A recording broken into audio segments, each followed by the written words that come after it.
قل لليتيمة لو رأيت بكاءها إني لها خال وأخ أباها.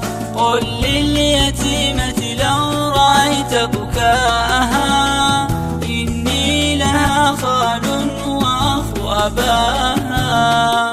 ولست وحدي في القبيلة إنما كل القبيلة ملكها ومعاها، فجميعنا أخوالها من بعده وبنو عموما والصغير أخاها.